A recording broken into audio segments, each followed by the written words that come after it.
Okay, I'm here with former WBC super featherweight champion of the world, Olivia Gerula. Hi. Hey, hi. How are you today? I'm good. That's good. I want to talk about your career. So, how did you start boxing? Actually, you should take a talk there. You Sorry. can just talk to I'm me. sorry. That's fine. The microphone takes up everything. There you go. Yeah. I started kickboxing in '94, and then my coach was like, "You want to earn some money doing this?" And that was '97. I turned professional. So I came from Muay Thai and kickboxing.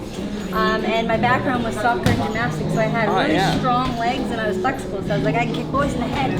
So I studied kickboxing, then moved into boxing, and it's been 25 years professional. So Yeah, oh my god, that's such a long, you have had such a long and good career, but how was the boxing scene for women back in '97? You know what, I've watched it evolve a lot. The skill levels of women have come up a lot, the respect level in boxing has come up a lot.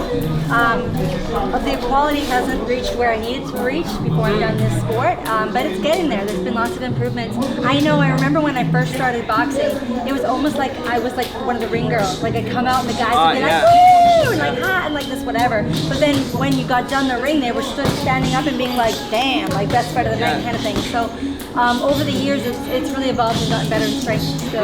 So did you feel in the start that you didn't get that much respect because you were a female? Yeah, it was because you're a commodity, right? And the problem with boxing, with women's boxing, is it's still a man's sport. It's always going to be a man's sport. Some men don't want to see women get hurt, right? And then a lot of women fans aren't like the boxing fans, so it's hard to sell out huge venues. With me, even now, I'm having a hard time. I have a hard time getting sparring partners sometimes. You know what I mean? Like I'll have everybody lining up for other guys, but I'm like, yo. And part of the thing is, if you're sparring against a woman, even a 3-time world champion woman, it's still a female, right? So you either get your ass kicked by a woman or you kick a woman's ass, and neither will looks good, right? So I get that. So in that ring, I need to be a boxer, and that's it. But okay, that's some disadvantages to being a female. Huge. But do you think there's any advantages as well to being a female in the sport? You know what? I think I've done really well. I come from Canada. I've only been here for about a year and a half, almost 2 years now.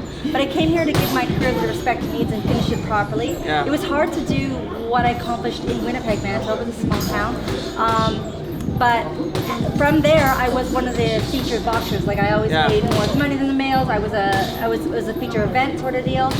There was never any other WBC world champion, like all that kind of stuff. So you're training really good now. So you fought in June last year? Yes. When are you fighting again? Anytime soon. It's kind of when it rains it pours. So for 7 months, I got no offers, nothing was going on. I'm going through a huge visa process with trying to transfer, so I can't travel. So the fights I'm getting offered are Dubai, Zimbabwe, even Montreal, which I can't even go to. So the last offer I got was for August 27th, so I'm negotiating that fight. So I'm hoping to be in the ring this month. Okay, you mentioned Dubai, and you basically fought all over the world. Can you talk a bit about some of the countries you've been in? You know what, boxing's done so much for my life, but it's like one of those relationships you first love you fall into, but it's also broken my heart several times, right? There's so much that stuff that's gone on. Hang on, did you go through? Oh my goodness, really? So bad. I was scared. So bad. As I sit here dripping, Cornell, thanks a lot. So that's okay. That's all right. So for me, boxing, I had children young, I got married young, and I never thought I would be traveling the world. So boxing's taken me to Peru, Tokyo, Paris, Sweden, Denmark, Estonia, all over. So it's been really, really cool. And it's a really cool contrast to see how women athletes are respected in different countries, and how you walk in, you're just like, holy crap, there's like huge, 10-foot billboards and all these things and camera crews lined up. And then I go home to Canada, it's like my mom and my kids, and they're like, hi, and I'm like, oh. Yeah, so because that's what we experience in Scandinavia. Right. Cecilia Brækhus, she's a really big star. But she wouldn't be that in the US. Right, being a female it's such a huge thing. I remember being up for Athlete of the Year in Winnipeg, and I lost to a badminton player. Okay. World champion boxer, badminton. So it's weird.